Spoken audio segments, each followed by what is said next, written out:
Okay, now that we finished the wheel, we can hide that over here. And we're going to start our next exercise, which is using the sweep tool. We're going to create this paper clip and sweep along the path. So the first thing we need to do is get this shape created. So there are some dimensions given, but again, we're just going to loosely create the shape. So we're going to start with create a sketch, and this time we're going to work in the top plane. So the top plane is this plane that's on like the flat part. So if you're confused, again, go over to the cube, click on top, and then it's going to show you directly the view you want. So I'm going to click that. And I am going to start my path with the line tool. So we're going to start at the origin. I'm going to draw it. I'm just going to go like this far, and then I need an arc. So if I go to create, I can select arc. I'll do the 3-point arc.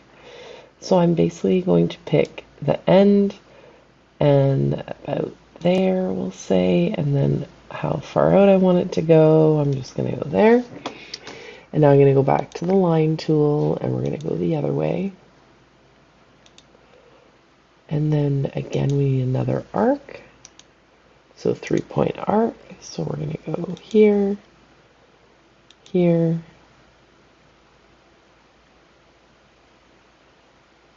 and make my arc there. And then we'll go one more line here this way. And another arc.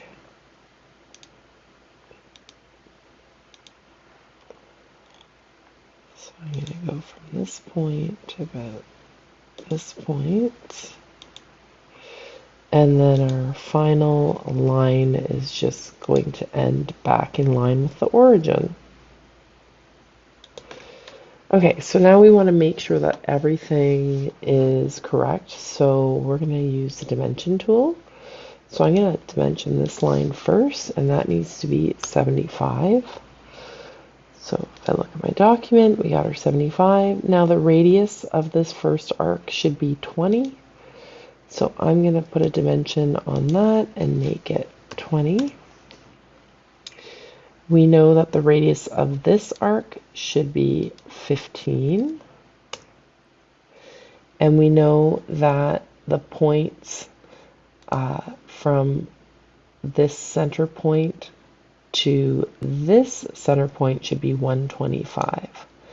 So I'm going to go from here to here, and that should be 125.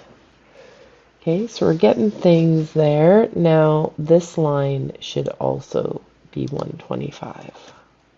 So it's looking a little better. This line has gone, or these two lines should be in line. So if I click the horizontal vertical constraint and I go with this point and this point, it should move it up in line.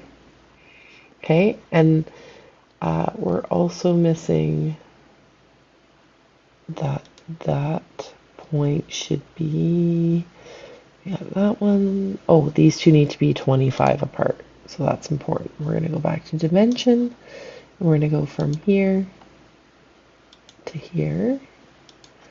Should be 25. And then what else do we know here? We know that that origin line, so from this point really to this point, should be 75 as well.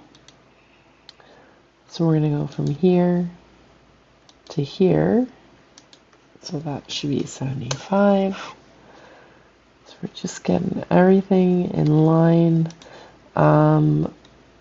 This is not given to us. Let's see what we're missing here.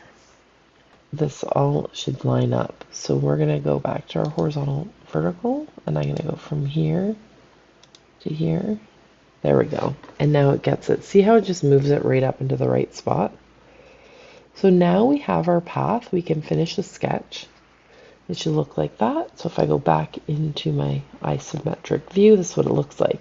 Now we need to create a circle that is going to be our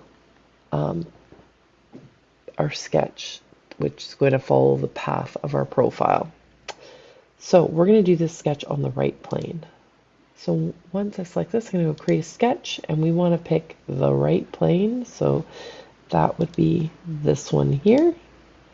And on the origin, we're going to create a circle with a diameter of 5 millimeters. So I can type 5, enter, finish the sketch, and we'll go back into our isometric view. It's just so much easier to see things. We're in this home view, which is the isometric view. So now we're going to select the sweep. So if we go to create and then we select sweep, the first thing we're going to do is pick our profile, which is the circle. And then we're going to select our path. So click on select and then click our path, which is the paperclip shape. And we're going to change the operation to new component and hit OK. And that is how we do the paperclip. So I'm now going to rename this component as paperclip. And I can turn it off because I'm going to get ready to make the next shape.